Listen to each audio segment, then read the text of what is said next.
+2 ശേഷം media related course പഠിക്കാൻ താല്പര്യമുണ്ടോ? എന്നാൽ ഈ വീഡിയോ നിർബന്ധമായിട്ട് കണ്ടോളി. കാരണം ഞാൻ മൾട്ടിമീഡിയ പഠിച്ചതാണ്. അതുകൊണ്ടാണ് ഞാൻ ഈ വീഡിയോ ഇങ്ങനെ ചെയ്യുന്നത്. മൾട്ടിമീഡിയ മാത്രമല്ല, മൾട്ടിമീഡിയയുടെ പോലെ കുറേ കോഴ്സുകളുണ്ട്. ഗ്രാഫിക് ഡിസൈനിങ്ങും വീഡിയോ എഡിറ്റിങ്ങും ആനിമേഷനും അതേപോലെ തന്നെ വീഡിയോഗ്രാഫി, ഫോട്ടോഗ്രാഫി ഇങ്ങനത്തെ കുറേ കാര്യങ്ങൾ പഠിപ്പിക്കുന്ന ഇഷ്ടംപോലെ കോഴ്സുകൾ നമ്മുടെ നാട്ടിലുണ്ട്. അപ്പോൾ ഇതൊക്കെ പഠിക്കുന്നതിൻ്റെ യാഥാർത്ഥ്യം എന്താണെന്നുള്ളത് ഞാൻ ഈ വീഡിയോയിൽ പറഞ്ഞുതരാം. മീഡിയ ഫീൽഡ് പഠിക്കണം എന്നുണ്ടെങ്കിൽ ഒരു കോഴ്സോ അല്ലെങ്കിൽ ഒരു ഡിഗ്രിയോ ഡിപ്ലോമയോ ഈ കാര്യങ്ങളൊന്നും നിർബന്ധമില്ല.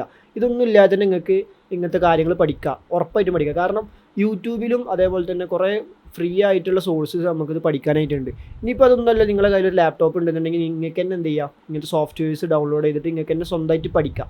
ഈ ഡൗട്ട് ഉണ്ടെന്നുണ്ടെങ്കിൽ യൂട്യൂബിൽ നോക്കിയിട്ട് അത് ക്ലിയർ ചെയ്യുകയും ചെയ്യാം. അപ്പോൾ നിങ്ങൾക്കൊരു ഡൗട്ട് ഉണ്ടാവും, എന്തുകൊണ്ട് ഇക്കത് യൂട്യൂബിലും കാര്യങ്ങളും നോക്കിയിട്ട് പഠിച്ചുകൂടാ, എന്തുകൊണ്ട് ഞാൻ ഇങ്ങനെ ഒരു കോഴ്സ് എടുത്തു, ഒരു ഡിഗ്രി എടുത്തു എന്നുള്ളതിനൊരു ഡൗട്ട് ഉണ്ടാവും. അതിൻ്റെ മെയിൻ കാരണം എനിക്കിതിനെ പറ്റിയൊരു നോളജ് ഉണ്ടായിരുന്നില്ല. അതായത് മൾട്ടിമീഡിയ പഠിച്ചാലുള്ളൂ എന്തെങ്കിലുമൊക്കെ ആവുക എന്നുള്ളൊരു തെറ്റിദ്ധാരണ എൻ്റെ മനസ്സിലുണ്ടായിരുന്നു. അതുകൊണ്ടാണ് ഞാൻ മൾട്ടിമീഡിയ മെയിനായിട്ട് എടുക്കാൻ കാരണം.